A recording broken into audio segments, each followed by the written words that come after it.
And welcome back to Into the Chatterverse, where two gents share their 2 cents on pop media. I am Victor Dandridge, the hardest working man in comics. And I am Bill. Yay! So excited. Y'all don't even understand how happy he is to have this conversation.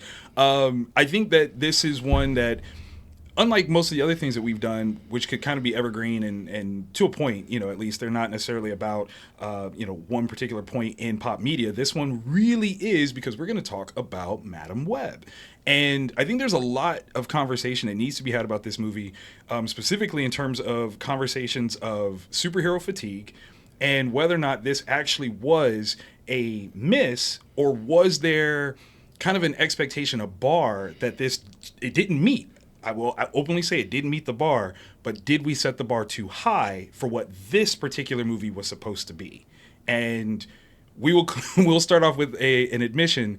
Neither one of us have actually seen the entire movie from beginning to end. We actually came in like 5-10 minutes late. Yeah. Like, we missed a little bit.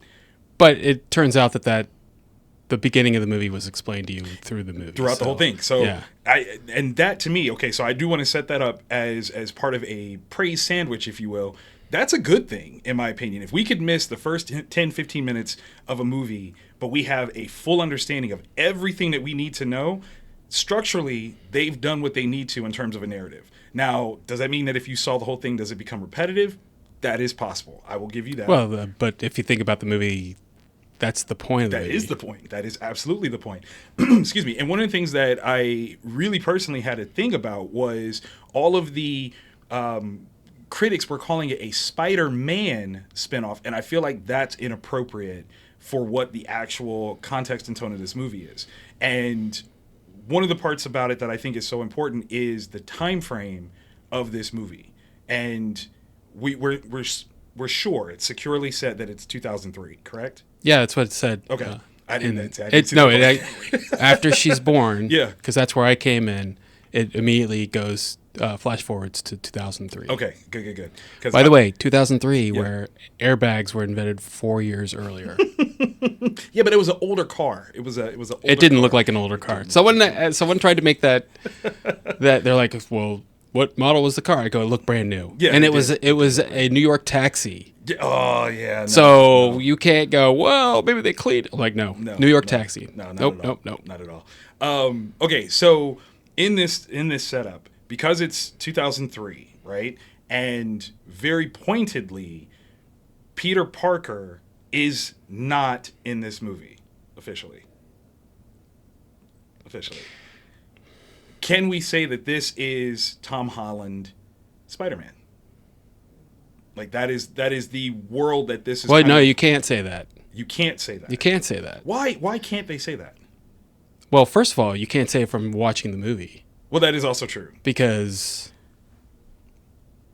Ben Parker's in it, but Ben Parker's not in any of the Tom Holland. That is true. So, but this is part of the reason why I'm asking the question, because all of the players that would be associated to Peter Parker in this movie are perfectly absent from the Tom Holland Spider-Man franchise. We don't see Aunt May. We don't see his dad. Right. But in that setup here, we get May, we get Mary. We don't see any conflicting characterizations or actors in those roles, which I think is really interesting.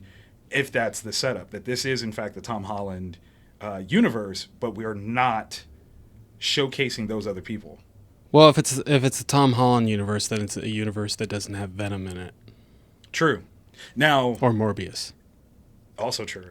And the other part that I think is interesting is if that is the Tom Holland universe, there are superheroes. Exactly. And that becomes problematic. Yes, it does. So again, compliment sandwich. There are things that they didn't do well. Yep. Things that they did very interestingly, though. So I am firmly wanting to believe that this is a Spider-Man adjacent universe, but it is not Tom Holland's universe. Not at all. Yeah. That's kind of important to establish, in my opinion, because the things that they are setting up and showcasing, you can't have had this. Yeah. So that's important. Yeah. I said tonally, this should have been more of a scary movie, like by design. Not even just... Okay, well, but scary movie is different than horror. True. And you did make a great point about that offline. Please share that point because I think that's super duper important. But that Morbius has already been set up as a horror movie, Right. And essentially because it's a vampire. Because it's vampires. Yes. Right. And what I'm saying in this one should be scary movie by way of Ezekiel being framed as a slasher killer. Because the framework is there. And this is one that, like, I was talking to some people and they were like, well, no, it's stupid because he's got powers and they don't. I'm like, that's a slasher movie. Like, it's always that the bad guy in the slasher movie is filled with power, whether that is, absolutely, stated with Freddy Krueger, or it's understood with Jason or Michael Myers.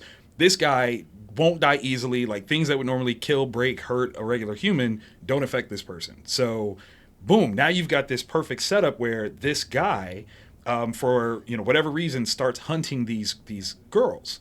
And now you've got something kind of interesting that I think in terms of a lot of the complaints of dialogue and acting become a little bit more forgivable because the genre of scary movie lets those things slide because that's kind of the I don't know, the cultural chic of it. Well, but when it comes to slasher movies, there's acting involved. It tends to be overacting. Also true. Which this one is underacting. But if it was a scary movie, would that have compelled the directors, whatever, to say, no, give me more. I guess it depends because I don't know the director at all. Also fair. As S.J. Clarkson? Something like that. As the director. It was someone that I didn't want to remember. Dang. Well, the writing and the directing, because when the acting is bad, that falls on the director. And it's not just one person that's bad. Right. The acting across the board is bad. It falls on the director. True. Say what you want about George Lucas. When it comes to the prequel trilogy, the acting is bad. Truth is truth.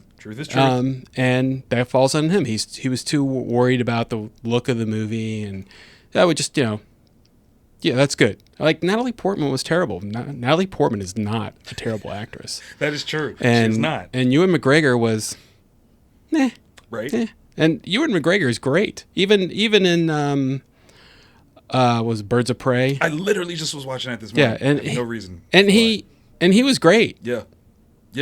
He was great. Yeah. And even in the sense of him being over the top, he was great at doing it. Yes. Because even if you looked at him and were like, this is silly, but you still believed him. Like, however silly it was, like, the Booker thing was hilarious. And you're like, but I believe that character, Roman, would do that. Like, ew, oh, you grossed me out, cut her face off. Like, totally believed him. So you were absolutely right. I think that the director does have a huge hand in it, but I do want to give you some pushback when it comes to the comparative of George and SJ. George is allowed to make decisions on his own that the studio cannot interfere with because he's George Lucas.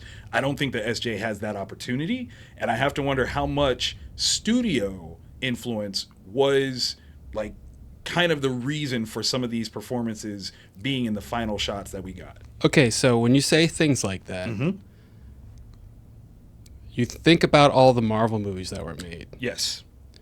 Tell me one of those Marvel movies where the studio wasn't involved. Now, I use the word studio. Right. But I mean Kevin Feige. You do mean Kevin Feige. He's the head of the studio. Right. Well, okay, so to that point, who is the head of Sony's Spider-ness? No clue. I was hoping you did know, because I totally don't know. No, I whoever's involved in it, they really need to be fired. Okay. Or, just put somewhere else. Right. They need to get people.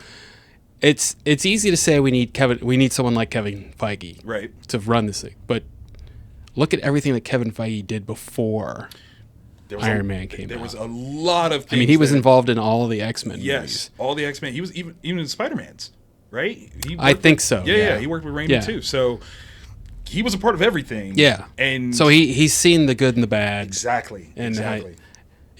So yeah, studios get involved in everything. True. There's two things that I really have a problem with.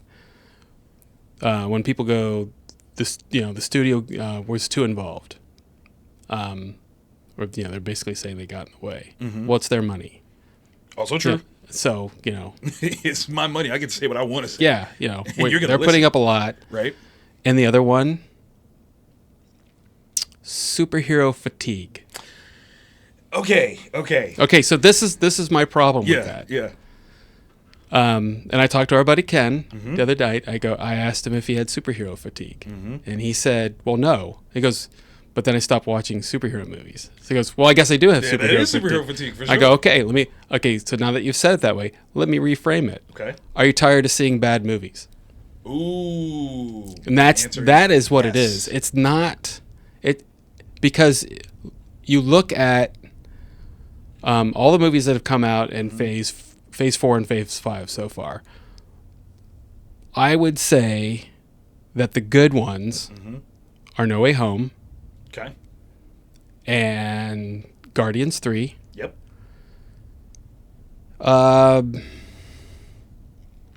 And I can't think of anything else. I mean, I could say that Black Widow's okay. Black Widow's is okay, but Eternals is okay. No, I won't give you that. I think it's okay. You're kinder than I am. I won't. Well, give you that. the ending of it. I mean, they still haven't. There's too much going on in Yes. Eternals. Yes. So, but the rest of them, I can't really say. I mean, if you want to debate whether or not they're okay, that's fine.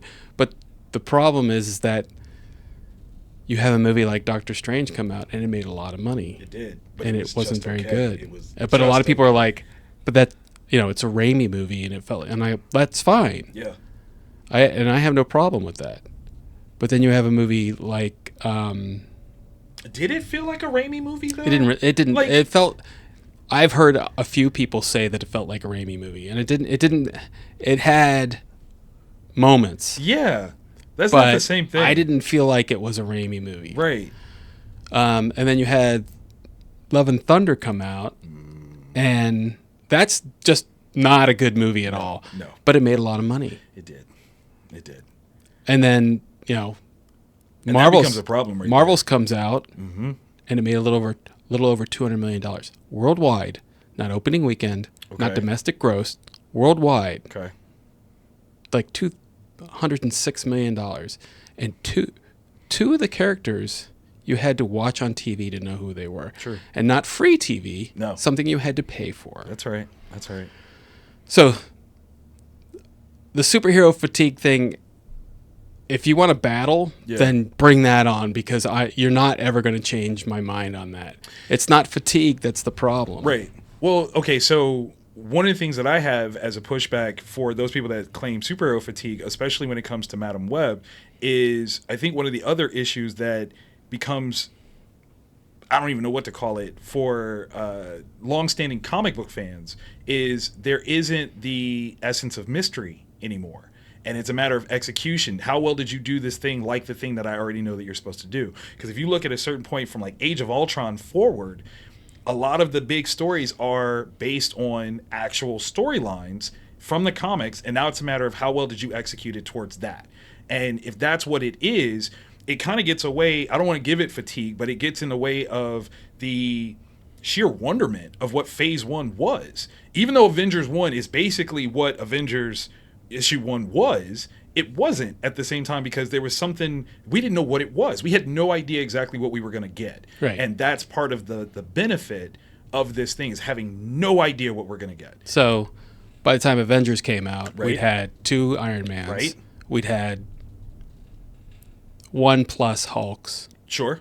a Thor, Right. and a Captain Cap. America. Yep. And I think universally people will say one of those movies is good. Universally, yes. Absolutely. And it's definitely Iron Man, without question. Right. But Yes. there's debate. Like, I enjoyed Captain America, but there were parts of it to me that were just kind of bland. Yes. But as a trilogy, it works It really works well. out really, really well. Yes. Iron Man 2, not very good. I enjoyed it. It's Iron Man 1.5, though, for me. It was rushed. Yes, I will definitely give you that. Absolutely. Thor, there are some people that love Thor, but I'm just like, Shakespeare's not my thing, I guess, whatever. I was afraid that Thor was going to be what Love and Thunder is. And because it wasn't that, I highly approved. Like I thought Thor was great because it Well, wasn't as bad as I I didn't thought it was hate gonna the be. movie. I thought it was okay. Yeah, yeah. And I think I also, at the time, didn't like the fact that, he didn't have an alter ego. That's fair. And I think that's very fair. I kind of wanted that, but Yeah. it's fine that they didn't do that. Right, right. And then Incredible Hulk, I enjoyed it. Mm-hmm. Is it something where I go, wow, this is a really good movie? No, you'll watch it. Yeah. There are a lot of things about it I enjoyed. Yeah. And there's some things that I didn't, but I thought it worked well for Right. what it was. Well, okay, so with what you're saying right there, I think that's the... Oh, also, Yeah. Black Widow. The introduction? She was terrible in Iron Man 2. Well, and that's part of what I was literally going to say is that what we have in that first phase of comparisons is context to other movies. Not books, Yeah. but other movies. Right, and that's the way it has to be. Exactly, and I think that's the thing that makes it work. So Incredible Hulk was good because it wasn't Ang Lee's Hulk. And not that Ang Lee's Hulk was just, dog crap, but there were so many things that just weren't right that Incredible Hulk is elevated because it's not that. And that's how I feel about Thor. I thought Thor was going to be really, really bad, and because it wasn't, it's elevated to me as an experience. Like, just what it is. Okay. Well, I didn't go in thinking it was going to be bad. I did. I was just curious as to what it was going to be. That's fair. No, I definitely was like, oh, this is going to be really weird, and it's too highbrow, and I mean, it's Kenneth Branagh, who I expected to come at it from a very highbrow sort of place, and I wasn't sure if that fit with what we were going to get, and it was far more grounded, down to earth, and funny than what I had thought it was going to be, which is why, like, when he, gets tased and passes out, I'm like, this movie is hilarious in the right kind of way. Whereas Love and Thunder, no, like, not that. But, like, from Age of Ultron moving forward, almost everything has a connection to a specific story. Actually, let me walk that back. Winter Soldier moving forward. But Winter Soldier was done really, really well, and it had, like, Winter Soldier as a character was relatively new, and so there wasn't going to be this hardcore like, well, that's not like the books, because we really didn't know the character like that. He would only been around for like a handful of years, 5 years at max, when that movie came out. So once you do that, you've got a balance between things. Age of Ultron, the storyline hadn't been out that long, so there's not going to be the direct comparison to that, although I didn't like the movie, and you know that. Civil War, again, relatively new, but still a difference of opinion, and that was something that people criticized. Was in the books, Civil War, you had this massive fight of superheroes. I mean, it split everybody, and it was a huge, like Marvel, Earth Marvel based like shakeup, huge. MCU wise, not that big.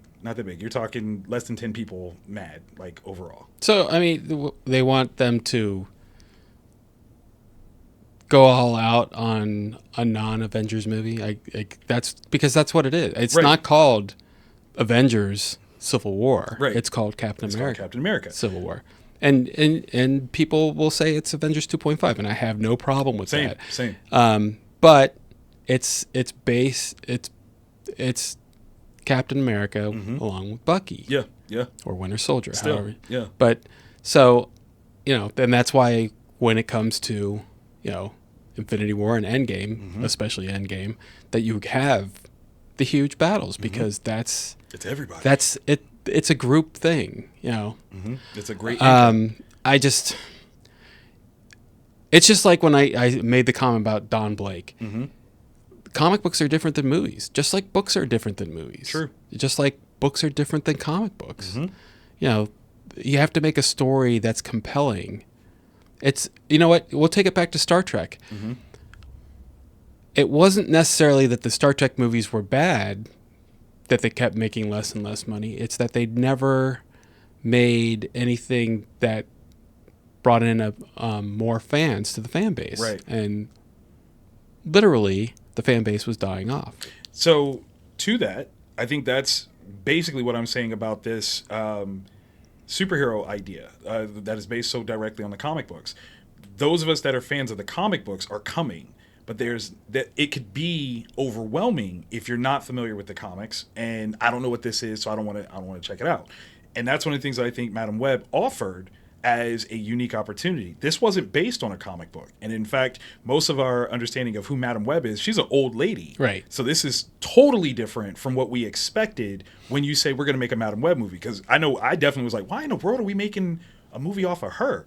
Once we saw the trailer, I was like, oh, this is interesting. I don't know what this is going to be. Yeah. And because I don't know, I'm very interested in seeing what happens. Well, and I'm familiar with the character, but Right. and knowing that she's old, and but once again, you throw out that argument, not even from a standpoint of we need to tell a different story, but if the idea is to cart before the horse, have a franchise based on this character, you really can't go out and find someone who's 75 years old to play this character in 3 movies over the next 8 years or something like that.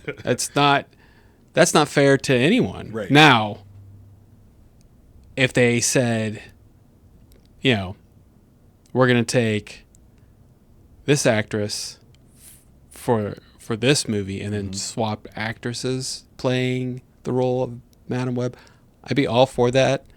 I think that recasting is very interesting, especially if no one is rooted in the character, and even if they are rooted in the character. Because to me, I felt that they should recast Black Panther, and I get a lot of people push back because Chadwick Boseman did a really good job playing the character, and he tragically died. He did, and I understand that, but that's not He's an embodiment of that, but he is not the soul of the character. Absolutely. Also, was the first time I ever cared about Black Panther. I think that's true for everybody. Civil War. Yeah. I never cared about the comic book character itself. I think that is 1,000,000% true. It never worked for me. Right. It just, whatever. Yeah. But yeah, you change up the characters. What I got a kick out of was the 3 women they got to play the teenagers, right? Where one of them I know is like, she is absolutely gorgeous, and they made her the squirreliest. Yeah, and it was just like, because the other 2 were wearing like the tightest fitting clothes, showing their midriff, and she was all nerded out, and I was like,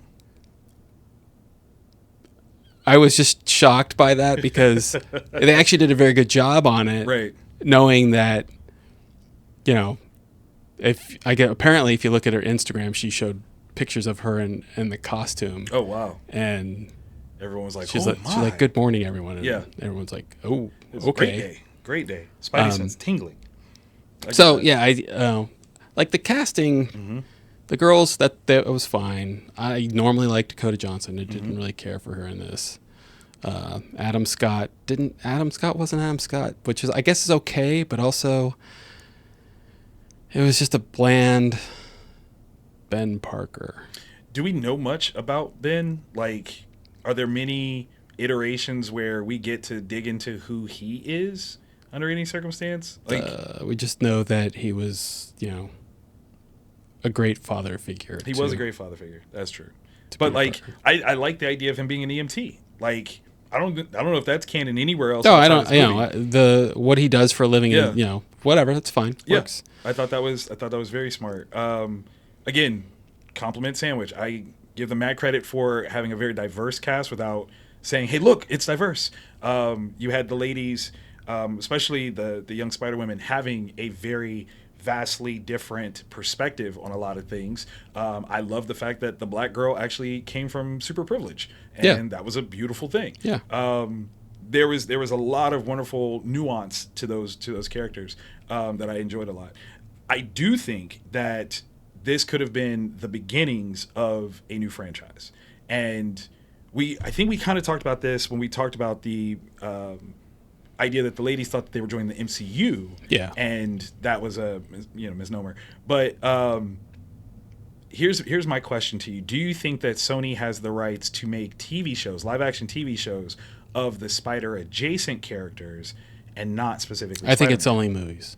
They can only do movies. Yeah, I think the licensing only goes to movies. Okay. Because that's what I want for this moving forward, is that this show or this movie goes into a show, and the show would be essentially a Spider-Verse version of Charmed, where Madam Web has these different visions, and the girls are wanting to figure out what they're supposed to do in order to get their powers. And Madam Web is trying to decipher what this is, and she can't quite tell you right away, but there's things that you guys got to start doing now to get ready for it, because I feel there's something coming, and I can't quite figure out what it is, but you're going to need to have these powers in order to do it. That's a nice pitch for Disney Plus. Well, but that would yes. also go to, the success of the movie, whether or not Disney wanted to work with Sony in that capacity as well, but also would add new content to Disney Plus, which also goes back to things that I hate about having to watch TV shows to understand what's going on in a movie. True. But I think like if that's where we are in terms of, transmedia opportunities. I create a movie, there's a TV show that backs the movie, and then it goes back and forth. Then there's got to be some other player other than Disney that gets to control that. So, like I said, I think this would have been a great opportunity for Sony to work with Netflix and go, we're going to produce this show, but it can be a Netflix exclusive or something like that. And for me, again, I came up with a whole storyline. I got obsessed about it. But like literally breaking down a storyline structure that goes TV show movie that features the grander Spiderverse setup of things, and can peripherally include Venom, and can go, Spider-Gwen from, Into the Spiderverse and do a live action iteration of her. Like, it touches all these things and basically builds for Sony's Spider-Verse what the MCU is. Because I think one of the most important aspects of it is, in comparison, we call the MCU, not the Iron Man verse, not the Avengers verse, not Cap verse. And I think that is the most important part of what Sony should be trying to accomplish right now, is a Spider-Verse. So it could be Peter, but it doesn't have to be Peter. In fact, there's a bunch of other places and spaces they can go that they didn't actually have when they bought the license all those years ago. Like, we didn't have Gwen Stacy as Ghost Spider. We didn't have Miles Morales. So now that these things exist, it behooves Sony to go, let's maximize what we've got and not just tie everything to Peter Parker, because that's not it. That's not all we have. Well, and also the deal that they have with Disney right now to allow Disney to produce the movies. There's probably a clause in there where they can't do a live action Spider-Man no matter who it is. Okay. Well, then all the more reason to. Well, so it can't be Miles Morales. I'm okay with that too. Yeah. Like, even if the goal there is you take Spider-Man off the table, but then you have all these other Spider entities that you can use them, because that's the point of why you have this franchise. Otherwise, but also, I would create characters that didn't look like Spider-Man. I mean, you can't get away. The Venom thing is one thing, but the bad guy with he's got a Spider-Man costume on. By the way, kudos.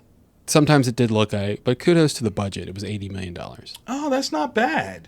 The only problem is that the opening weekend, and the opening weekend started on Wednesday. Yeah. No, the global is a little over 50 million.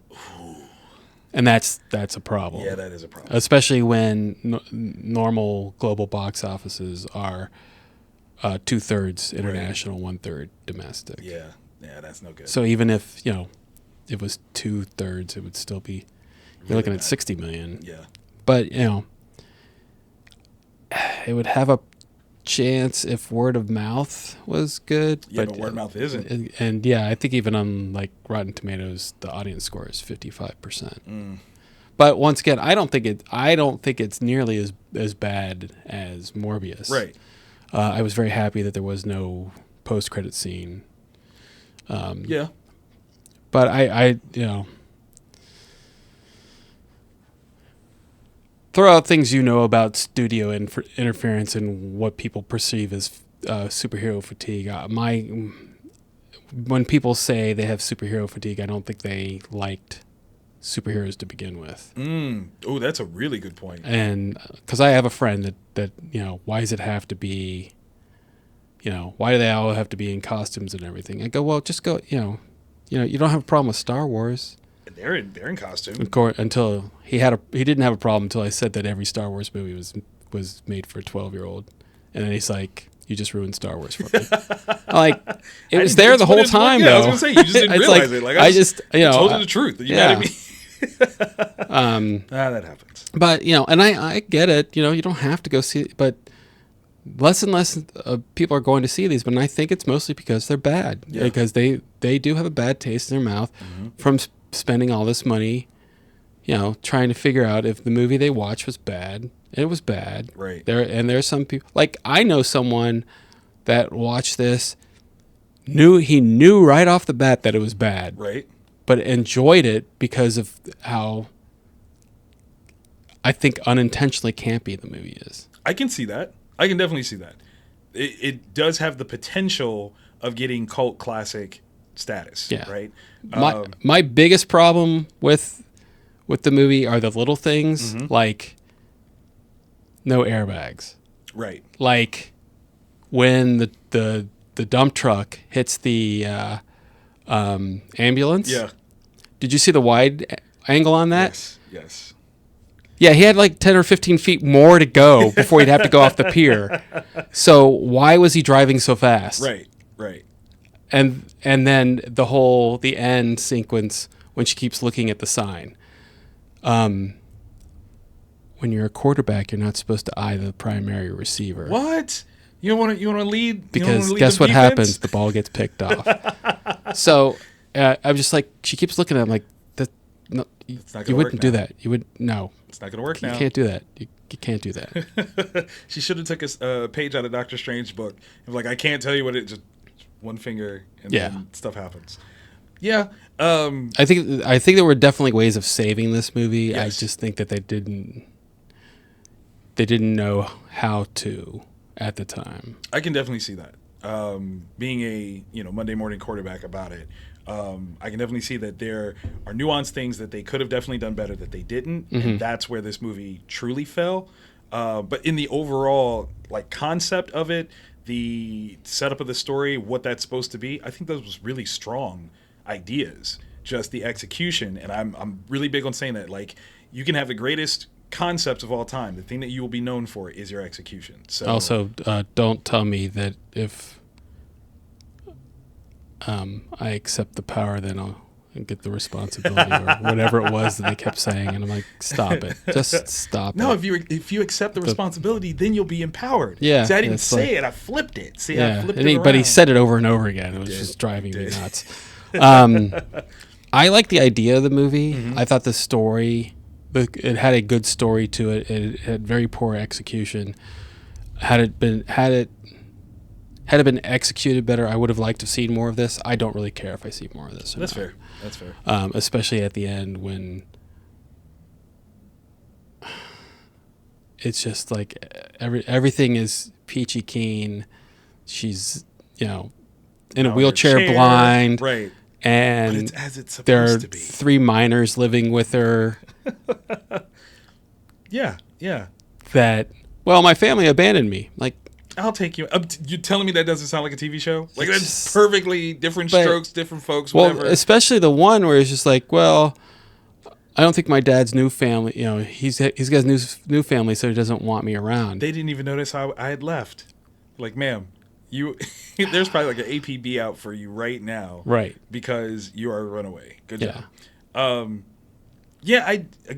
I still think the setup of this would lead right into a TV show wonderfully. Sony, if you want to talk about the rights to these things, hit me up. I will definitely come on board as a consultant for what I think you should do, and then you go and you pitch to Marvel and say, hey, I think we want this. Because I think it would be worth it to you. You want to be a dog in this fight, you want to play, you're going to have to think in this way and extend things out far more than Spider-Man, especially if the ability to use Spider-Man is super limited. So, yeah. Sony, good try. A for effort. C- for execution. Will you give me that? No. No? That grade is too high. Dang! What are you giving it for execution? Oh, it's definitely at least a D-. D-, wow. If not a completely failing grade. Because the only thing it has going for it is the idea of it was good. True. Whereas the idea of Morbius wasn't. What was the... Never mind. I don't even want to do that. All right. So on that note, we will end this episode. Thank you guys for tuning into the Chatterverse. Where, again, two gents share their 2 cents on pop media. I am Victor Dandridge, the hardest working man in comics. And I am Bill. And we will see you guys next time. Peace.